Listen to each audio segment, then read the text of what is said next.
शलोम दोस्तों, आपको शांति मिले। मैं आज आपको बताऊंगा कि हम इस संसार में रहते हुए भी पवित्र और शुद्ध रह सकते हैं। ये बातें बहुत से लोगों को हजम नहीं होगा, परंतु मैं साबित कर दूंगा कि हम पवित्र जीवन इसी धरती में बिता सकते हैं। मुश्किल तो है पर नामुमकिन नहीं है। एक बार के लिए एलोहिम ने हमारे हर प्रकार के पापों को माफ कर दिया है, पर अब उसके बाद हमें खुद के जीवन को पवित्र रखना चाहिए। पर कैसे? आइए देखते हैं। बहुत सारे ईसाई अगुवों को मैंने यह कहते हुए सुना कि हम इस संसार में हैं, इसीलिए हमसे पाप हो जाता है, इसलिए हम पवित्र जीवन नहीं जी सकते हैं। इसका अर्थ यही है कि वे पवित्र जीवन नहीं जी सकते।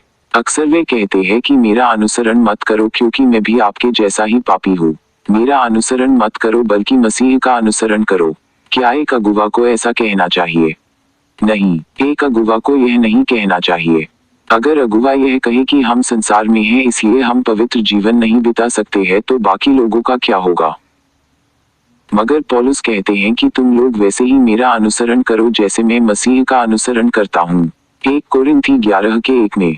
आज के युग में अगर पौलुस के जैसे अगुवे मिले तो क्या कहना। मगर ईसाई अगुवे तो पहले से ही सरेंडर हो चुके हैं और कहते हैं कि भैया मुझे अनुसरण मत करना क्योंकि मैं भी आप जैसा ही हूँ। अगर ईसाई अगुवे अपने चेलों को या विश्वासियों को यह कहते हैं कि मुझे मत देखो मसीह को देखो, तो वे लोग और भी पाप करने का बहाना देख रहे हैं। मसीह कहते हैं, इसलिए चाहिए कि तुम सिद्ध बनो जैसे तुम्हारे स्वर्गीय पिता सिद्ध हैं। मत्ती 5:48। क्या हम इस पृथ्वी में रहते हुए सिद्ध हो सकते हैं? उत्तर है हाँ। अगर सिद्ध नहीं हो सकते थे तो हमारे मसीह क्यों कर कहते कि हम सिद्ध बने। ये बातें हमें एक बार नहीं बल्कि बहुत बार कहा कि हम भी सिद्ध और पवित्र बने। ये कुछ बाइबल की आयतें हैं जो यह बताती है कि जैसे एलोहिम पवित्र है हम भी पवित्र बने। लेवी 11:44 में कहते हैं, मैं पवित्र हूँ इसलिए तुम्हें अपने को पवित्र रखना चाहिए। उन घिनौने रेंगने वाले जानवरों से अपने को घिनौना न बनाओ।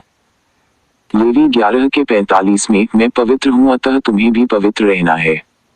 लेवी 19:2 में, तुम पवित्र बने रहो क्योंकि मैं तुम्हारा एलोहिम यहोवा पवित्र हूँ।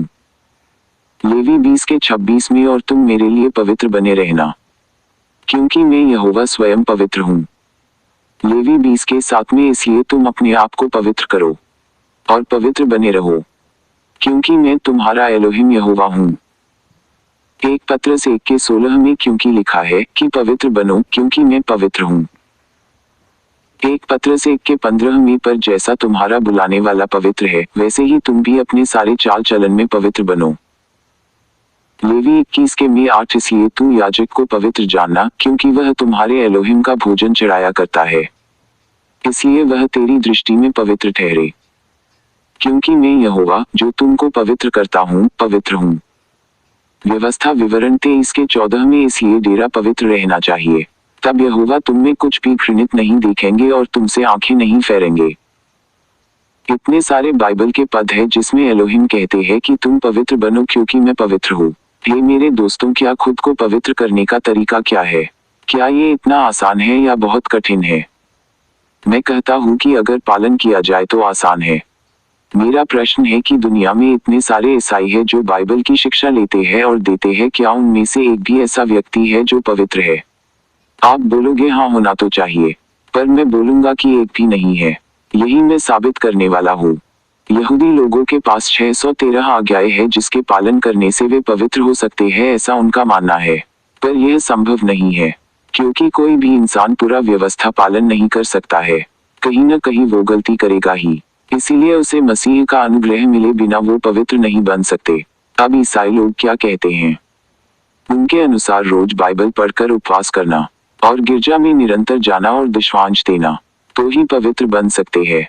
यह उस बेटे के समान है जो अपने पिता को खुश करने के लिए बहुत कुछ करता है, पर पिता की आज्ञा नहीं मानता। पिता तो तब खुश होगा जब उसका बेटा पिता की आज्ञा को मानेगा। अब हमें सही मायने में देखना चाहिए कि बाइबल क्या कहता है। क्या बाइबल में ऐसे व्यक्ति है जो इस धरती पर रहते हुए भी पवित्र थे और उन्होंने एलोहिम को खुश किया? अब मैं कहता हूँ हाँ, ऐसे लोग थे। गिनती 32:12 में ये व्यक्ति मिलते हैं। आइए देखते हैं। परंतु यपुन्ने कंजी का पुत्र कालेब और नून का पुत्र यहोशू, ये दोनों जो मेरे पीछे पूरी रीति से हो लिए हैं, ये तो उसे प्रतिज्ञा के देश को देखने पाएंगे। यहाँ पर एलोहिम खुद कह रहे हैं कि 6 लाख इसराइलियों के बीच में से सिर्फ यहोशू और कालेब ही थे जो यहोवा के सामने पवित्र पाए गए और वही लोग ही प्रतिज्ञा के देश को देखने पाएंगे। इतनी बड़ी भीड़ में खुद को इन दोनों ने पवित्र कैसे रखा होगा? एक उदाहरण और देखते हैं। हमारे मसीह ने सारे व्यवस्था को पालन किया और वे पवित्र बलिदान के मेमने के रूप में बलिदान हुए। अब प्रश्न आता है कि मसीह तो एलोहिम थे, पर हम कैसे पवित्र बन सकते हैं? अब मैं आपको बताऊंगा कि पवित्र बनने के लिए हमें क्या करना चाहिए। खुद को पवित्र रखने के लिए पहला नियम, हमारा भोजन पवित्र होना चाहिए। ईसाई लोगों को अगर पवित्र होना है तो सिर्फ शुद्ध भोजन करना होगा। जो बाइबल में बताया गया उन्हीं को खा सकते हो। लेवी 11 अध्याय को अच्छी तरह से समझकर उसे पालन करना होगा। दानियल ने शाही भोजन को ठुकरा दिया था खुद को पवित्र रखने के लिए। नए नियम में सभी खा सकते हैं और प्रार्थना करने से शुद्ध होता है। बोलने वाले लोगों को मेरा यह सवाल है, क्या तुम्हारे प्रार्थना से गोबर पवित्र होगा क्या? ये मुझे इसलिए बोलना पड़ रहा है कि जो एलोहिम ने पहले ही सूअर को अशुद्ध कह दिया है तो उसे ईसाई लोग प्रार्थना करके पवित्र होता है कैसे कह सकते हैं? क्या इनके प्रार्थना में इतनी शक्ति है कि एलोहिम के कहे हुए अशुद्ध को शुद्ध कर सके? जो पुराने नियम में गंदा और अशुद्ध बोला गया वो नए नियम में कैसे शुद्ध हो गया? यहाँ पर शैतान की बहुत बड़ी साजिश है कि लोगों को अशुद्ध रखा जाए ताकि वे लोग पवित्र एलोहिम से दूर ही रहे। और ये शैतान की साजिश सफल भी हो गई है और इसे सफल बनाने में ईसाई लोगों का बहुत बड़ा योगदान है। एलोहिम ने कहा कि जैसा मैं पवित्र हूँ तुम भी पवित्र बनो। अशुद्ध वस्तु मत छुओ तब मैं तुम्हारा पिता होऊंगा। तुम पवित्र तब बन सकते हो जब तुम गंदगी खाना बंद करोगे। मसीह ने तो अशुद्ध चीजों को छुआ तक नहीं, पर तुम मसीह को क्यों कर मानोगे? तुम्हारा तो अलग ही एक आका है ना जिसका हुक्म तुमको मानना है। अगर तुमको पवित्र बनना है तो खुद को नम्र बना करके सिर्फ पवित्र भोजन ही करना है। खुद को पवित्र रखने के लिए दूसरा नियम, सिर्फ यहोशू नाम से ही प्रार्थना करो। दूसरा नाम तो है ही नहीं। जीसस, यीशु, येसु, जेसु, जीसु, ईसा इत्यादि ये सब नाम गंदे और झूठे हैं। जीसस का अर्थ ही सूअर है तो कैसे पवित्र होंगे हम? और बाकी सब उसी से आए हुए नाम है। यहोशू नाम स्वर्गीय नाम है और वही नाम आपको पवित्र कर सकता है। इसी नाम में आपको बपतिस्मा लेना है। जो कुछ भी करोगे उसी नाम में करो। मसीह ने ही कहा है कि मेरे नाम से मांगो। यूहन्ना 14 के 13 में उनका नाम यहोशू ही है। यही नाम आपको पवित्र बनाएगा। और अब खुद को पवित्र रखने के लिए तीसरा नियम, 10 आज्ञाएं और जो व्यवस्था में है अर्थात फीस्ट या पर्व ये सब मानो, यह हमारे लिए ही है। और औरतों के लिए जो शुद्ध होने के नियम है वे सब मानो, क्योंकि ये सब मसीह ने खत्म नहीं किया है। ये सब तो हमारे दैनिक जीवन के लिए जीवन शैली के रूप में दिया गया है। ईसाई लोग कहते हैं कि माहवारी जिस स्त्री को हुआ है उसे प्रार्थना करने से शुद्ध होती है, इसीलिए वो रसोई में भी खाना बनाती रहती है।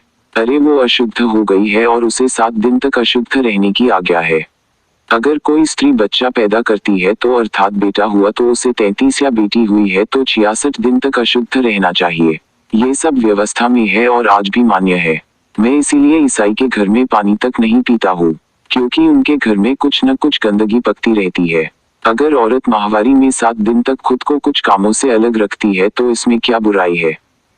ईसाई लोग कहते हैं कि व्यवस्था मसीह ने खत्म कर दिया, पर मसीह कहते हैं कि मैं व्यवस्था और नबियों को खत्म करने नहीं आया। मत्ती 5 के 17 में जो व्यवस्था हमको स्वस्थ, साफ सुथरा और तंदुरुस्त रखता है उसे मानने में तो हमारा ही फायदा है। फिर ईसाई लोग क्यों व्यवस्था मानना नहीं चाहते हैं?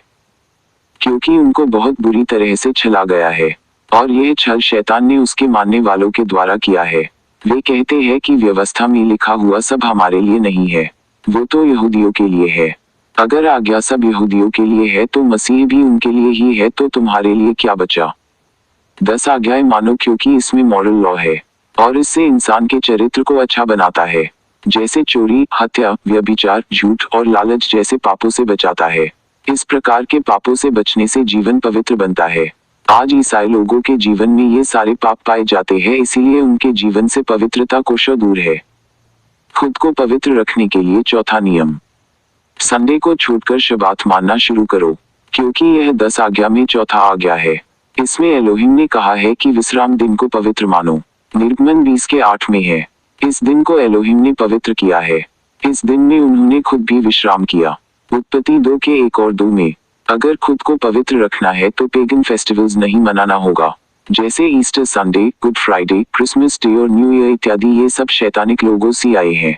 हमारे लिए पिता ने कितने सुंदर और पवित्र पर्व दिए हैं, जैसे शब्बात, हफ्ता का पर्व, पासोवर, छुटकारा का पर्व, यह वर्ष का पर्व है, अख़मीरी रोटी का पर्व, पहले फल अर्थात फीस्ट्स ऑफ पेंटिकोस्ट का पर्व, झोपड़ियों का पर्व अर्थात फीस्ट्स ऑफ टैबरनैकल्स और फीस्ट्स ऑफ अटोनमेंट जैसे पवित्र त्योहारों को दिया है जिसको मनाना चाहिए। इन पर्वों में बहुत सारे आत्मिक अर्थ छुपे हुए हैं और ये आने वाले समय के लिए चिन्ह के लिए है।